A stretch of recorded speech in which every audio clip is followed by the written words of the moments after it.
Hey Wannabes, welcome back and thank you for taking Beet Harvest 101. Here's everything you need to know about the harvest in North Dakota. Let's kick this off and talk about location. The cool thing about the sugar beet harvest is that it's in a multitude of states across the country, which is something I had no idea. We chose North Dakota because of this work camper ad promising $4,200 for just 15 days of work. As a full-time RV couple, one of the best perks of this job is that you can get a full hookup site for free for as long as the harvest lasts, which can be 15 days to the whole month of October, depending on the weather. However, you don't get to pick your campground. They assign it to you about a month before you get here, and you just might want to manage your expectations. When we first pulled in, we thought, wow, what a super cute campground. Aw, that's a cute campground. And then we realized that our assigned site just wasn't as well kept. I don't know if you can see this, but there's a million freaking flies in here. We have to get one of those bug zappers. Ugh, freaking nasty. Oh, get a super big laundry bag, they said.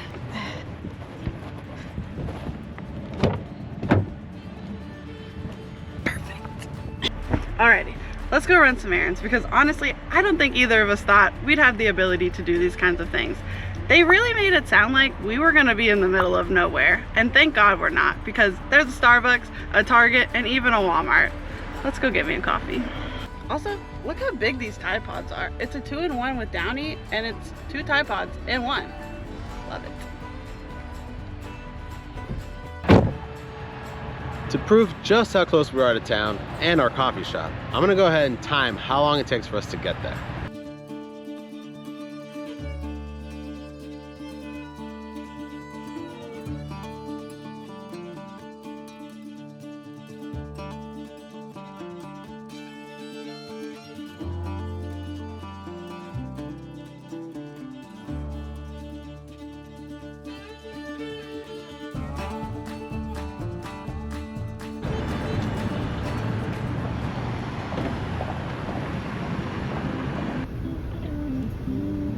Past the window. It looked like you passed the window. Ice smoking white? Awesome, thank you. Ooh, that's pretty good. Right here's.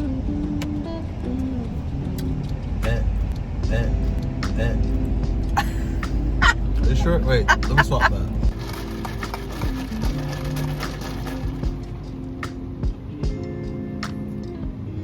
Not good. I don't know. I'm just not a coffee person, and so every time I get coffee, I'm like, listen, I tell them up, straight up, I want sweet, something sweet. And they're like, she said this was sweet, and it's not.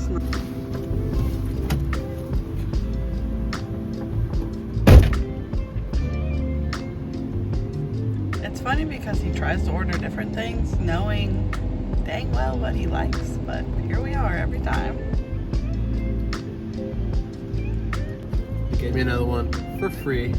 Florence Coffee Company, take notes. That's how you do customer service. Coffee in hand, let's talk a little bit about orientation.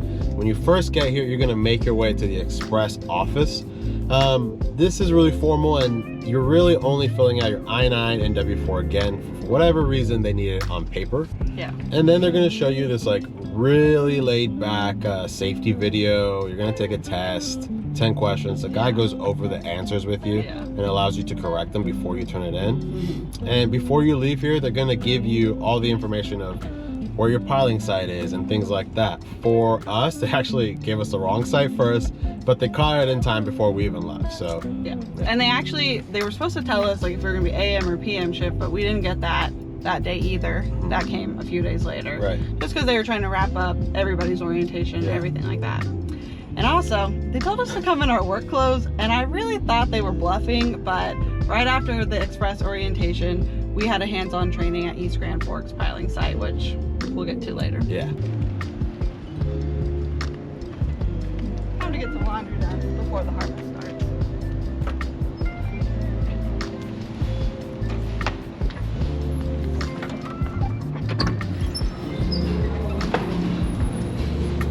Are you out of breath? Yeah.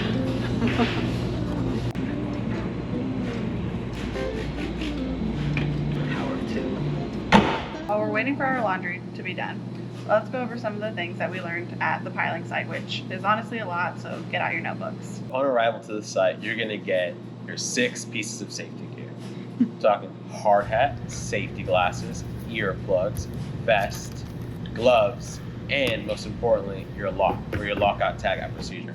You will not be permitted to be missing one of these items. I'm talking about they will send you home, and they might even send you home for the full day. So, which you don't want because that affects your pay and your bonus pay at the end of the season. Yeah. So just make sure you always keep all of this stuff with you in your truck. Yeah. Keep it in the car. Yeah. They highly recommend for you to set up a box or an area in your truck where you're gonna have all your things. You leave them in there. You put them on in the morning. You take them off and you leave them in the truck. Because guess what goes with you to the piling site every day? Your truck. Then comes the fun stuff. We got a whole hour learning how to use the machine. And I don't know why, but I did not think that we were going to be that close to the machine, but we were like right up on it. And it's called a piler. Basically, all it does is takes the beets off the truck, puts them in a conveyor belt, and drops them in a big pile. It shoots them off the boom, puts them in a pile, and it scoots back. Obviously, as the pile gets bigger, it just keeps scooting back and back and back. It was honestly a really cool thing to see. They taught us how to collect samples, how to return dirt, which I didn't even think you would return dirt. No. And 3, they're really meticulous about making sure that we understood that the cord that powers the piler needs to be really well taken care of, because if something happens to that, 1, electrical hazard, and 2, the whole operation shuts down. This is also the time where they set expectations for just our jobs in general. Now know that we're part of the AM crew, which is great. I was like, what are you doing? we were very scared that we were going to be night crew. Honestly, I think that would have been like a little chaotic and fun. From what we understand, your very first time, you're going to be given AM, so daytime shift. If that's what you request. Yeah. And then the next year you come back, you will be given PM shift. Yeah, so it's flops every year, just so it's fair for everyone. Right. I mean, it's only a month long. Gotta make it fair. Right. But yeah, so they started setting time management expectations immediately. Our gig is supposed to start at 8 a.m., but they want us there by 7:45. That way we can switch over the night shift crew, so that they leave on time and we start on time. And for someone like me, I love a good schedule, so I really like that they did this. They also let us know that during lunch, we will, even though we're a couple and we're working together at the same time at the exact same piler, we will not be taking lunch together. Either Ashlyn or I will go and we will take 30 minutes, and then the next person will come and take 30 minutes. And we might not even have it to where it's like Ashlyn first, then me. Yeah. It might be Ashlyn and then another crew member and then me. But ultimately, they're doing that so that the piler stays running at all times, 24/7. There's a reason why it's 2 12-hour shifts. I just think it's crazy that it runs. Like that there's that many beats for it to be going constantly. It's insane. Yeah. But we love it. And they also said that they're pretty lenient with the breaks. By law, you're supposed to get 2 15-minute breaks, but the way they said it is if there's time and if it's running efficiently, then if there's time for another break and everyone gets another break, then by all means, they're pretty flexible with that. So they did say that there's been some crews at some piling sites that do a 15-minute break every hour. And as long as it works and as long as everyone gets one, like they said, they're like, we don't have a single problem with that at all. Alright guys, so I had to go to Walmart to pick up a few things because tomorrow we are soft starting the beet harvest. This just means additional training at our piling site and with our crew, so that's exciting. The weather has been pretty warm, so people have been saying that we probably won't start until the 5th, so that'll give us a few days to kind of hang out, but we just want to make sure we have everything just in case. Something that really caught us by surprise is how social the beet harvest is.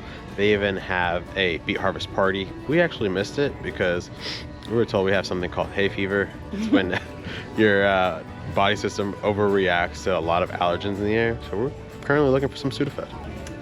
They don't have Sudafed here, so next best thing is gonna be some allergy pills, and we'll pick up the Sudafed at CVS. If you're ever looking for plug-in bug zappers, at Walmart they're in A21 with all the cleaning products. And last but not least, on today's Walmart run, a tomato. Como se dice tomato in español? Damn, Tomate. we just ran through this Walmart. Oh my god. I accidentally dropped our tomato. Oh, you threw it to the ground. I didn't. Did you not hear it smack? Not like this. Ow.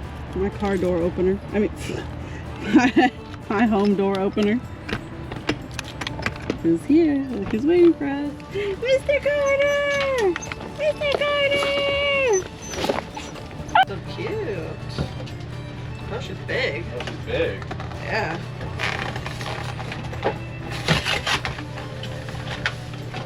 Oh. Pull here. Says what to do. Pull here. Oh. Okay. Now we just plug her in. So we were going to tell you about the job descriptions at the laundromat, but it turns out our audio cut out. And now we're going to do it here. And if you're asking yourself, why did your audio cut out? That's because we got a new camera and we're still learning all the little neat tricks with it. There are other job roles you can take on. For example, there's piler operator, skid steer operator, foreman, and even safety coordinator. For both the operator positions, you need some kind of heavy machinery experience, whether it's outside of this line of work or you gathered all that experience here at the Sugar Beet Harvest. They will give you the opportunity to try out for those positions, but you don't make it, you don't make it, and that's just the way it goes. The other two positions are foreman and safety coordinator. From what we gathered, you need several years of experience and is an invite-only position, so you might want to be coming to the Sugar Beet Harvest several years for that. Everyone we met who do those jobs said they had like 20 or 30 years at the Sugar Beet, which is pretty cool. Honestly. One guy had 36 years of coming to the Sugar Beet Harvest. Yeah, so I didn't even know like people do this for that long. Prior to this summer, no idea what the Sugar Beet Harvest was. No idea that there was a sugar beet to begin with. No. Sorry about all the noise. We're right next to the highway. We got a new filter for our water, and I would classify that as a blue job. So Diego's gonna go ahead and install that for us.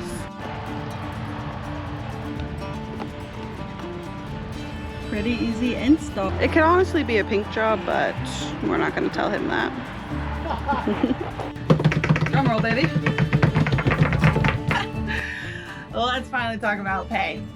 For the 2025 Beet Harvest in North Dakota, we'll be making $19.36 an hour as grounds crew. Yep. So that means that for the first 8 hours of the day, we'll be getting paid $19.36.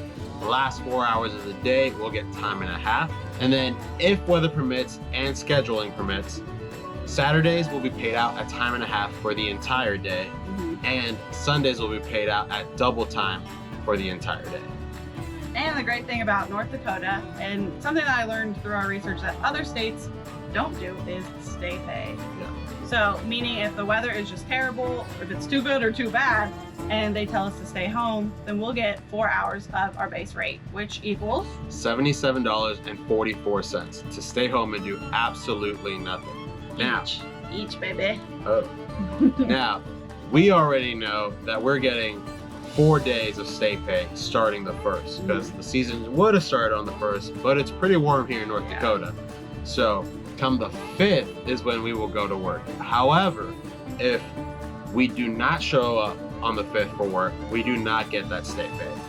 So we have to be at work on the 5th, come rain or shine. And something that they incentivize all the employees to do is, like, if we show up for all of our shifts and we complete the harvest, we get a 5% bonus at the end, which seems to be like $600 or $700 from the videos we've watched. So I think we're still a pretty good chunk of change that will be paid out in December. So actually, Christmas money. Christmas money. All right, wannabes, if you found this video helpful, don't forget to hit that subscribe button and like this video, because next week we're going to tell you all about how much we made at the Beet Harvest.